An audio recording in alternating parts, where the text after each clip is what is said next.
अस्सलाम वालेकुम स्टूडेंट्स। अब नेक्स्ट टॉपिक जो हमने डिस्कस करना है वो है स्क्रू गेज। ठीक है, इससे प्रीवियस टॉपिक जो हमने डिस्कस किया था वो वर्नियर कैलिपर था और हमने ये देखा था भी वर्नियर कैलिपर की मदद से हम किसी भी ऑब्जेक्ट की जो पैमाइश है वो हम 1 मिलीमीटर के 10वें हिस्से तक की करेक्ट पैमाइश कर सकते हैं। ठीक है, अगर हमने उससे मज़ीद कोई छोटी मेजरमेंट हमें गिवन हो या फिर हम कहते हैं उससे और मज़ीद हम कोई एक्यूरेट मेजरमेंट चाहते हैं तो उसके लिए फिर हम इस्तेमाल करते हैं माइक्रोमीटर या फिर स्क्रू गेज के। यानी ये क्या करते हैं, ये वर्नियर कैलिपर्स की निस्बत और एक्यूरेट वैल्यू हमें देता है। ठीक है, तो फिर इसके अब स्टार्ट करते हैं, इसके देखते हैं भी ये कैसे है, इसकी देखते हैं भी कंस्ट्रक्शन, देखते हैं भी कैसे कैसे ये बना हुआ है।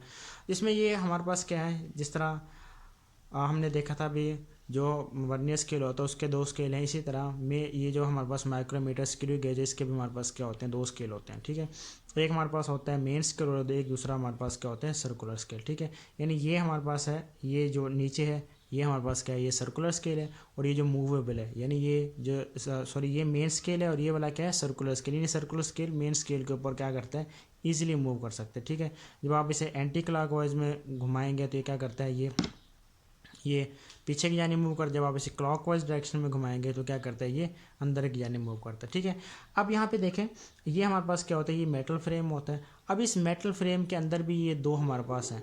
एक हमारे पास क्या है, ये इसे कहते हैं, हम नाम देते हैं इसे स्पिंडल का नाम देते हैं, और ये हमारे पास क्या होता है, स्टड। ये जो स्पिंडल है ये दरअसल इस सर्कुलर स्केल के साथ अटैच होता है। अब जैसे जैसे आप क्या करेंगे, सर्कुलर स्केल को मूव करवाएंगे, ये जो स्पिंडल है ये भी वैसे ही क्या करती है, मूव करती है। ठीक है, ये जो स्टार्ट होता है ये क्या होता है, फिक्स होता है, ये अपनी जगह से मूव नहीं कर सकता। अब यहाँ पे देखिए ये आपको क्या दिखाई दे रहा है, ये एक लॉग दिखाई दे रहा है, ये इसे कहते हैं लॉग। इन्हें क्या करना है, अब आपने कोई भी ऑब्जेक्ट लेना है, उसकी जब हमने रीडिंग लेनी है तो उसको क्या करेंगे, इन दोनों के दरमियान हम रख के इसको क्या कर देंगे, जेंटली एक दूसरे के साथ मिला देंगे। और जब हम इसको ये लॉग को इधर करेंगे तो ये जो ये रीडिंग है ये क्या हो जाएगी, लॉक हो जाएगी, और ये जो है स्पिंडल ये मूव नहीं कर सकेगी। ठीक है, ये लॉक होता है। अब देखिए ये लास्ट में ये हमारे पास क्या होती है, एक रिचेट होती है।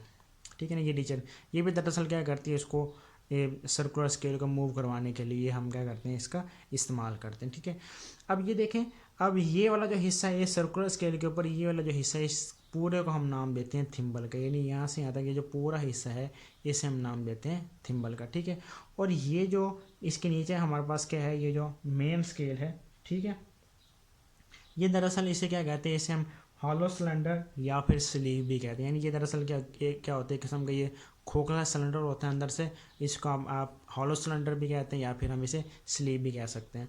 अब ये देखिए ये मेन स्केल के ऊपर हमारे पास क्या है, ये एक स्ट्रेट लाइन, ये सीधी लाइन लगी हुई है ये वाली। ठीक है, यानी ये जो हमारे पास आपको दिखाई दे रही है, ये जो स्ट्रेट लाइन, ये जो सीधी लाइन है मेन स्केल के ऊपर, ये वाली सीधी लाइन, इसे हम नाम देते हैं इंडेक्स लाइन का। ये जो स्ट्रेट लाइन बिल्कुल सीधी लाइन है ये हमारे पास होती है इंडेक्स लाइन। ठीक है, उसके बाद है कि ये जो इसके ऊपर मेन स्केल के ऊपर और सर्कुलर स्केल के ऊपर ये जो डिवीजन्स हैं ये तमाम के तमाम किस में है, ये तमाम के तमाम डिवीजन होती हैं मिलीमीटर में। ठीक है, और ये जो इसके ऊपर मेन स्केल के ऊपर जो डिवीजन ये ऑलमोस्ट 25 मिलीमीटर तक की होती हैं ये डिवीजन। ठीक है, यानी 25 मिलीमीटर की डिवीजन है। और ये जो सर्कुलर स्केल है इसके ऊपर हमारे पास है 50 डिवीजन है। ठीक है, सर्कुलर स्केल के ऊपर ऑलमोस्ट 50 डिवीजन है, आप देख सकते हैं। ये यहाँ से ये 0 से स्टार्ट हो रहा है, ठीक है, इधर से, तो यहाँ से ये 5, 10, 20, फिर 25, ये 30, इस तरीके से ये 45 और यहाँ तक हमारे पास ये टोटल 50 डिवीजन इसके ऊपर आ जाती हैं। ठीक है, और उसके बाद ये देखें भी ये जो इंडेक्स लाइन है इसके कुछ ऊपर भी डिवीजन है और क्या है, कुछ नीचे भी डिवीजन है। अब इसको आपने थोड़ा सा समझना है। अब ये देखिए ये जो इंडेक्स लाइन की ये जो ऊपर डिवीजन लगी हुई है ये वाली, ये वाली, तो इनका जो दरमियानी फासला होता है ये हमारे पास क्या होता है, 1 मिलीमीटर का। यानी यहाँ से इन दो के दरमियान जो फासला है वो भी क्या है, 1 मिलीमीटर, ये वाला यहाँ से यहाँ तक। तो ये जैसे ये 5 मिलीमीटर, इस तरह ये 10, इस तरह ये आगे जाते हैं। यानी ये ऊपर वाली ये जो लाइंस हैं इनके दरमियान जो फासला है वो क्या है, ये है 1 मिलीमीटर का। अब ज़रा ये नीचे वाली आप ज़रा देखें तो ये देखिए ये क्या आ रही है, इसके बिल्कुल मिड में आ रही है। ये क्या आ रही है, ये जो नीचे वाली डिवीजन लगी हुई है दरअसल क्या आ रही है, इसके मिड में आ रही है। तो इसका मतलब क्या है भी, ये क्या है, ये किसको शो करती है, ये शो करती है 0.5 मिलीमीटर को, यानी हाफ को। ये देखें, ये आप यहाँ से देख सकते हैं ये इनके बिल्कुल दरमियान में है, ये इन डिवीजन के ये बिल्कुल दरमियान। तो इसका मतलब क्या है, ये हमारे पास है अगर 0.5 मिलीमीटर आ जाए, या जिस तरह आप ये देखें, अब ये जिस तरह यहाँ पे ये रुका हुआ है, तो ये देखें यहाँ तक तो क्या आ गया, ये आ गया 15, ठीक है। उसके बाद ये यहाँ पर ये आ रहा है, तो इसका मतलब क्या है, भी ये टोटल यहाँ पे यहाँ से यहाँ तक रीडिंग कितनी बन रही है, ये बन रही है 15.5 मिलीमीटर। यानी ये हाफ मिलीमीटर को या 0.5 मिलीमीटर को शो करवाने के लिए हम इसका इस्तेमाल करते हैं, ठीक है। तो इस तरीके से हम किसी भी जो ऑब्जेक्ट की रीडिंग होगी तो उसको सबसे पहले आपने क्या करना है, मेन स्केल के ऊपर आपने इसको नोट कर लेना है। फिर क्या करना है, आपने ये चेक करना है, जिस तरह हम वर्नियर स्केल में हम देखते थे भी उसका जो स्केल होता था वर्नियर स्केल, उसके लाइन को हम मेन स्केल के किसी भी लाइन के साथ देखते थे। तो यहाँ भी आपने देखना है भी ये जो सर्कुलर स्केल है इसकी कौन सी लाइन इंडेक्स लाइन के बिल्कुल सामने आ रही है, फिर आपने उसको क्या कर लेना है, नोट कर लेना है, ठीक है। उसके बाद हम बात कर लेते हैं इसके लीस्ट काउंट की, जो सबसे मेन चीज़ है किसी भी ऑब्जेक्ट की। जिस तरह हमने वर्नियर स्केल का लीस्ट काउंट देखा था, इस तरह हम इसका भी लीस्ट काउंट देखते हैं। तो लीस्ट काउंट क्या होता है, हमें पता है। जो लीस्ट काउंट की अगर बात करें, the smallest reading which instrument can measure, ठीक है ना। यानी जो स्मॉलेस्ट रीडिंग है जो कोई भी इंस्ट्रूमेंट मेजर कर सकते हैं, वो छोटे से छोटे रीडिंग जो इंस्ट्रूमेंट को भी मेजर कर सकते हैं, हम क्या कहते हैं, वो उसका क्या कहलाता है, लीस्ट काउंट कहलाता है। इस तरह हमने देखा था जब हमने बात की थी मीटर रोल की, तो उसका लीस्ट काउंट कितना था, 1 मिलीमीटर। इस तरह जब हमने वर्नियर कैलिपर की बात की तो उसका हमारे पास जो लीस्ट काउंट निकला था वो निकला था 0.1 मिलीमीटर। अब इसी तरह हम क्या करेंगे, स्क्रू गेज के मिलीमीटर को भी फाइंड आउट करेंगे, ठीक है। तो इसका जो लीस्ट काउंट का फार्मूला है, स्क्रू गेज के लीस्ट काउंट का फार्मूला, वो हमारे पास होता है pitch of the screw gauge divided by number of division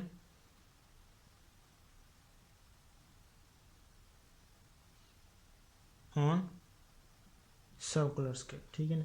ये हमारे पास क्या होती है, लीस्ट काउंट के स्क्रू गेज के लीस्ट काउंट का फार्मूला, ठीक है। अब यहाँ पे जो चीज़ है पिच आई है, इसको हम थोड़ा सा डिस्कस कर लेते हैं पिच क्या चीज़ है। अब ये देखें, जिस तरह हमने ये कहा है भी ये हमारे पास क्या है, ये जो सर्कुलर स्केल है ये मूव करेगा। अब ये देखें, जब ये सर्कुलर स्केल इस तरीके से मूव करेगा और ये अपना क्या करेगा, ये अपने एक चक्कर यहाँ से कंप्लीट करेगा। यानी ये 0 से स्टार्ट हुआ, दोबारा फिर क्या आएगा 0 पर, यानी इसने अपने एक रेवोल्यूशन को कंप्लीट किया, अपने एक चक्कर को कंप्लीट किया।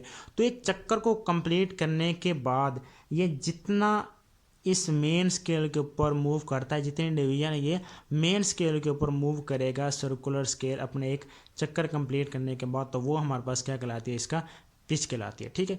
अब हमने दरअसल क्या करना है, बुक को फॉलो करना है। तो बुक के अकॉर्डिंगली जब हम क्या करते हैं, अपना ये एक चक्कर कंप्लीट करते हैं, क्या किया हमने, ये अपने एक इस तरीके से पूरा एक चक्कर कंप्लीट किया। चक्कर कंप्लीट करने के बाद क्या हुआ भी, कितनी डिवीजन सर्कुलर स्केल ने मेन स्केल के ऊपर मूव किया, तो वो हमारे पास कितना है। अगर हम यहाँ पे इसको देखते हैं तो ये हमारे पास कितना निकलता है, ये हमारे पास निकलता है, जिस तरह आप ये देखें, ये एक चक्कर को मैं यहाँ पे कंप्लीट करवाता हूँ। यहाँ से 0 से शुरू हुआ, ठीक है, ये दोबारा फिर के आगे ये 0 पर ही आ गया इस तरीके से, ठीक है। तो यहाँ पर 0 पर आ गया, तो इसने कितने 0.5 मिलीमीटर का जो फासला है वो उसने मेन स्केल के ऊपर कवर किया, ठीक है। अब दोबारा इसको यहाँ से मूव करवाते हैं, ठीक है। तो ये अब हमारे पास कितना आ जाएगा, ये आ जाएगा दोबारा फिर 0.5, यानी टोटल हमारे पास कितना निकल आया है, ये 1 मिलीमीटर, ठीक है। तो इस तरीके से हमने क्या करना है, इसकी स्क्रू गेज की पिच को नोट कर लेना है, ठीक है। तो यहाँ से हमारे पास क्या निकल आएगा, लीस्ट काउंट ये हमारे पास निकल आएगा। अब हमने देखा भाई, जो मैं अब आपको इस जो स्क्रू गेज है इसके अकॉर्डिंगली आपको समझा रहा हूँ, ठीक है। तो ये हमारे पास क्या निकलेगा, ये आएगा 0.1 मिलीमीटर, ठीक है, divided by number of division, इसके ऊपर हमारे पास है 50। तो ये इसका जो लीस्ट काउंट यहाँ से निकलेगा, ये हमारे पास ये 0.5 है, ठीक है, ओवर 50, तो ये हमारे पास निकलेगा 0.01 मिलीमीटर हमारे पास क्या निकल आता है, इसका लीस्ट काउंट निकल आएगा, ठीक है। तो ये हमारे पास लीस्ट काउंट आ गया स्क्रू गेज का, वो है 0.01 मिलीमीटर। तो इस तरीके से आपने क्या करना है, स्क्रू गेज को फाइंड आउट करना है, ठीक है। अब लेकिन आपको ये मैं समझाने के लिए कर रहा हूँ, जब आपने बुक को फॉलो करना है तो वहाँ पर जो हमारे पास गिवन है वो जो, जब यहाँ पे देखें, अब यहाँ पे इसने जब एक अपने एक चक्कर कंप्लीट किया तो ये कितने डिवीजन कर रहा है, 0.5 के, ठीक है, ठीक है। ये यहाँ देखें, जब हमने इसको एक चक्कर ये कंप्लीट किया इसने, तो कितने डिवीजन कवर कर रहा है, 0.5। तो जब हम बुक को अगर फॉलो करें तो बुक के हिसाब जब ये अपना एक चक्कर कंप्लीट करता है तो वो कितनी डिवीजन हमारे पास आ रही है, वो हमारे पास निकलती है 1 मिलीमीटर। यानी यहाँ पे मैं बुक वाला भी यहाँ पे मेंशन कर दूँ, आपने बुक को फॉलो करना है, क्योंकि ये मैं आपको समझाने के लिए कर रहा हूँ, ठीक है। तो उसके लिए हमारे पास क्या आता है, पिच वो है 1 मिलीमीटर और नंबर ऑफ डिवीजन कितनी है हमारे पास 100, ठीक है। तो यहाँ से भी देखें तो ये लीस्ट काउंट कितना निकला है, 0.01 मिलीमीटर हमारे पास क्या निकला है, लीस्ट काउंट। तो देखें दोनों केसेस में लीस्ट काउंट क्या निकला है, सेम ही निकला है, ठीक है। तो इस तरीके से हम क्या कर सकते हैं, लीस्ट काउंट को फाइंड आउट कर सकते हैं। उसके बाद आपने ज़रा ये देखना है अभी, अब जब आपने पूरा एक चक्कर कंप्लीट किया तो वो कितना यहाँ पे फास्ट डिस्टेंस कवर कर रहा है, मेन स्केल के ऊपर कितने डिवीजन वो जा रहा है, वो हमारे पास निकली है 0.5 मिलीमीटर।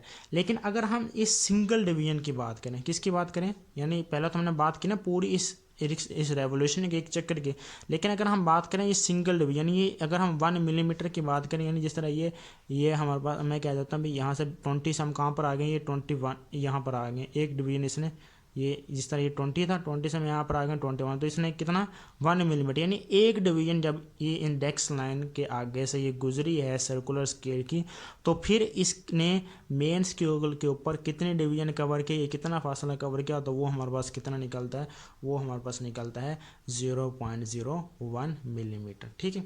तो इस तरीके से उसके बाद हम बात करते हैं ज़ीरो एरर की, ठीक है। ज़ीरो एरर जिस तरह हमने पहले भी पता है, हमने वर्नियर कैलिपर के ज़ीरो एरर की बात की, तब इस तरीके से सिक्योरिटी गेज में भी हमारे पास क्या होता है, लाजमी तौर पर ज़ीरो एरर होती है, ठीक है।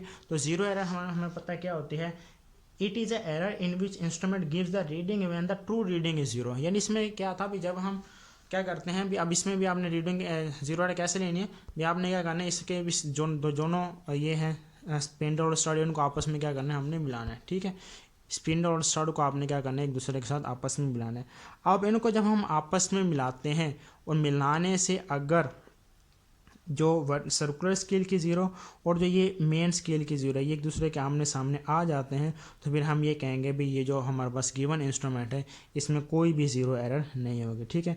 अगर ये एक से पीछे रह जाता है, ये एक से आगे निकल जाता है, तो इसमें लाजमी तौर पर क्या होता है, हमारे पास कोई ना कोई ज़रूर, जिस तरह आप देखें ये इसकी ज़ीरो को मैंने मिलाया है, ये एक दूसरे के आमने सामने ये दोनों लाइन आएगी, इसकी ज़ीरो और इसकी ज़ीरो मिलाने से सर्कुलर स्केल की जो लाइन ज़ीरो लाइन है और मेन स्केल की जो ज़ीरो लाइन है वो एक दूसरे के बिल्कुल आमने सामने आ गए हैं, ये इंडेक्स लाइन के सामने आ गया ज़ीरो, तो हम कहेंगे इसमें कोई भी ज़ीरो एरर नहीं है, ठीक है। तो ज़ीरो एरर को डिफाइन कैसे करते हैं, हमें पता है, it is a error in which the instrument gives the reading when the true reading is zero. यानी इसमें जब हमारे पास ट्रू रीडिंग या एक्चुअल रीडिंग ज़ीरो है, यानी इसका मतलब क्या है भी, जब हमने इंस्ट्रूमेंट को कहाँ पर रखा हुआ है, ज़ीरो पर रखा हुआ है, हम इससे कोई रीडिंग नहीं ले रहे, लेकिन फिर भी कोई ना कोई हमारे पास रीडिंग आ रही है, फ़र्ज़ करिए ज़ीरो आगे जा रहा है या पीछे जा रहा है, तो उसमें कोई ना कोई रीडिंग हमारे पास दे रहा होता है, तो उसको हम क्या कहते हैं, ज़ीरो एरर। तो सबसे पहले आपने क्या करना है, चेक करना है भी इस इंस्ट्रूमेंट के अंदर ज़ीरो एरर है या नहीं है।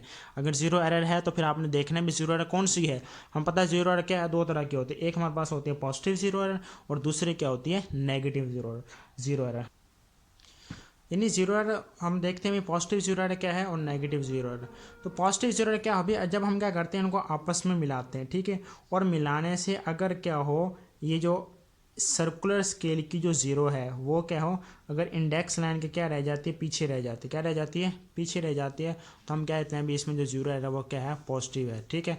और अगर क्या है, इनको मिलाने से अगर ये ज़ीरो क्या हो गया है, ये इंडेक्स लाइन को क्रॉस कर गया, ठीक है। जिस तरह अब ये पीछे रह गई थी तो हमारे पास क्या थी, जिस तरह ये देखें ये ज़ीरो क्या रह गई, ये हमारे पास क्या है, इंडेक्स लाइन, ठीक है ना, ये वाले, ठीक। हम इंडेक्स लाइन से क्या रहा है, ये पीछे रह गया, तो ज़ीरो एरर हमारे पास क्या होगी, ये ज़ीरो एरर हमारे पास क्या होती है, पॉजिटिव।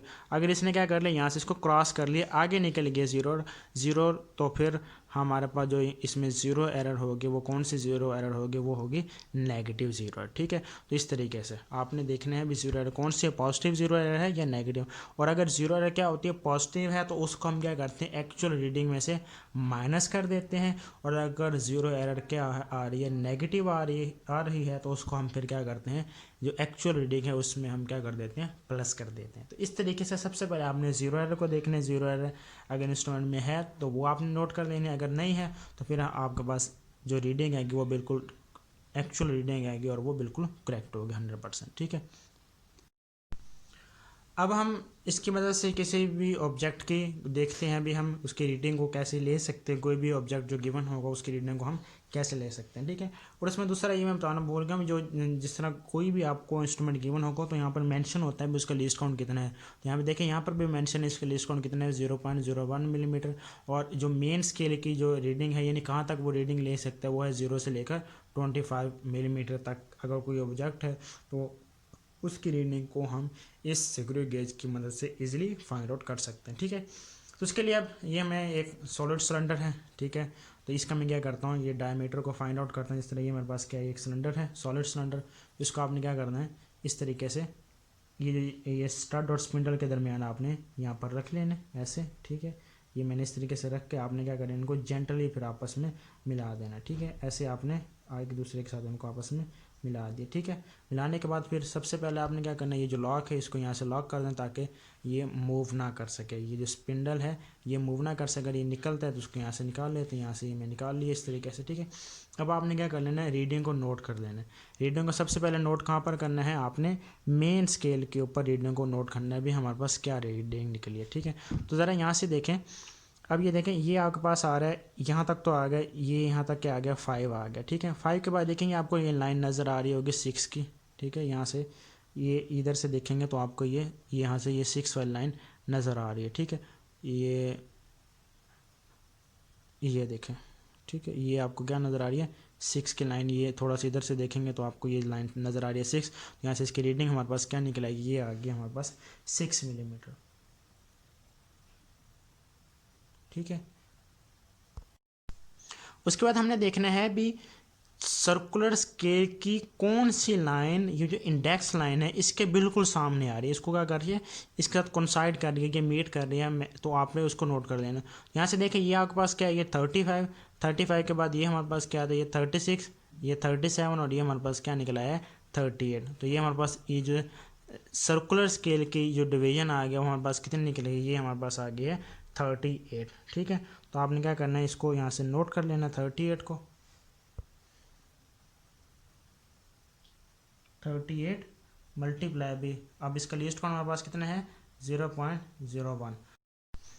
इनको मल्टीप्लाई करते हैं, हमारे पास जो आंसर निकलता है वो निकलता है 0.38 मिलीमीटर। ये हमारे पास क्या निकला है, मेन स्केल की रीडिंग हमारे पास निकल आई, ठीक है। अब मेन स्केल सॉरी ये सर्कुलर स्केल की जो हमारे पास इसको मल्टीप्लाई करते हैं, सर्कुलर स्केल की ये रीडिंग निकल आई है। जब हमने एक्चुअल रीडिंग लेना तो हम क्या करेंगे, इन दोनों को आपस में ऐड अप कर देंगे, तो क्या 6 + 0.38, तो इसका जो रीडिंग निकल आई है वो आ गया 6.38 मिलीमीटर। ये क्या आ गई, रीडिंग आ गई है इस सिलेंडर की, ठीक है। अब इस तरीके से हम एक और एग्जांपल ले लेते हैं, ठीक है। ये बिल्कुल इसी तरह ये हमारे पास क्या है, एक सिक्का है, कॉइन है। अब क्या करते हैं, हम इसकी रीडिंग को लेते हैं इस स्क्रू गेज की मदद से। तो क्या करें, बिल्कुल वैसे ही उसको आपने क्या करना है, इनके दरमियान में रखना है। ये जो स्टड और स्पिंडल है इसके दरमियान में आप रखें, और फिर आप क्या करते हैं, इसको इस तरीके से जेंटली आपस में मिला देना है। स्टड और स्पिंडल को मिलाने के बाद ये जो लॉक है इसको आप क्या करना है, यहाँ से लॉक कर लें, ठीक है। ये अगर निकलते हैं पॉइंट तो हम क्या करते हैं, इसको निकाल देना या फिर इसको इधर ही रहने देते हैं, ठीक है। अब आपने क्या करना है, यहाँ से इसकी रीडिंग को नोट कर लेना भी, ये रीडिंग क्या निकल रही है। अब ज़रा आप यहाँ पे देखें तो ये देखिए, ये यहाँ से यहाँ तक तो ये आ गया, ये 1 मिलीमीटर आ गया, क्या निकला है, यहाँ से यहाँ तक तो क्या आ गया, ये हमारे पास आ जाता है 1 मिलीमीटर। अब ये देखें, ये 1 के बाद ये हमारे पास ये नज़र आ रही है, ये क्या है, ये 0.5 को शो करवाती है। किसको शो करवा रही है, 0.5। तो यहाँ से ये आपके पास सॉरी 1 और 2, और ये हमारे पास क्या निकला है, ये 0.5। तो यहाँ से मतलब जो मेन स्केल की रीडिंग हमारे पास निकल आई है वो कितना निकल आई है 2.5 मिलीमीटर। इस सिक्के के मेन स्केल के ऊपर जो रीडिंग है वो क्या है 2.5। यहाँ पे मैं अब नोट कर लें, जब यहाँ पे इसकी निकल आई है कॉइन की, तो वो क्या निकली है, वो निकली है 2.5 मिलीमीटर, ठीक है। सॉरी तो ये हमारे पास क्या निकल आई है 2.5 मिलीमीटर। हमारे पास किसकी रीडिंग आ गई है, कॉइन की रीडिंग आ गई, ठीक है। वो हमने यहाँ से देखी, यानी ये देखें, ये इंडेक्स लाइन के ऊपर हमारे पास कितनी लाइन बन रही है, 2 लाइन। तो ये आ गया 1 और 2, ये क्या आ गया 2 मिलीमीटर। अब ये देखें, ये नीचे भी नज़र आ रही है, ये 0.5 की है। तो यहाँ से यहाँ तक मतलब टोटल क्या बन जाता है 2.5 मिलीमीटर। उसके बाद फिर आपने ये देखना है कि ये जो सर्कुलर स्केल की कौन सी लाइन, ये जो इंडेक्स लाइन है इसके साथ वो मिल रही है, इसके साथ क्या कर रही है, कोइंसाइड कर रही है। तो यहाँ पे देखें, ये वो इसी तरीके से ये 35, ये 36, 37, 38, और ये यहाँ पे हमारे पास क्या बन जाती है, ये बन जाती है 39। तो आपने क्या करना है, अब ये जो 39 आ गया है, इस 39 को हमने क्या करना है, फिर 0.01 के साथ मल्टीप्लाई करना है। तो ये जो फिर अब सर्कुलर स्केल की जो रीडिंग आ गई वो जो डिवीजन थी वो क्या थी 39, उसको फिर हमने क्या करना है, मल्टीप्लाई करना है 0.01 के साथ। जब आप क्या करते हैं, इनको आपस में हम मल्टीप्लाई करते हैं तो हमारे पास आंसर क्या निकलेगा 0.39 mm, ठीक है। तो जब हमने टोटल लेनी है तो टोटल क्या करेंगे, जो हमारे पास है 2.5 प्लस 0.3 है, इनको हम क्या करेंगे आपस में एडअप करेंगे। 2.5 प्लस 0.3, इनको ऐडअप करने से जो आंसर निकलता है वो हमारे पास क्या निकलता है, वो निकलता है 2.89 mm। तो ये हमारे पास क्या निकला है, उस सिक्के की रीडिंग हमारे पास निकल आई है।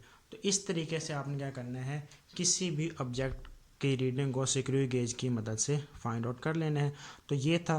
तो इसमें जो पेपर पॉइंट ऑफ व्यू से आपसे पूछा जाता है वो आपसे ये पूछा जाता है अभी इसका लीस्ट काउंट क्या है। तो आपको पता होना चाहिए इसका लीस्ट काउंट का होता है 0.01 मिलीमीटर, और इसका जो फार्मूला है वो pitch of the screw gauge divided by number of division on circular scale. और इसके बाद इसकी जीरो एरर हमें पता है वो होती है, पॉजिटिव जीरो एरर भी होती है और नेगेटिव जीरो एरर भी होगी। पॉजिटिव जीरो एरर तब होगी जब सर्कुलर स्केल की जो ज़ीरो है वो अगर इंडेक्स लाइन से क्या रह जाती है, पीछे रह जाती है, बिहाइंड रह जाती है, तो ज़ीरो एरर क्या होगी, पॉजिटिव होगी।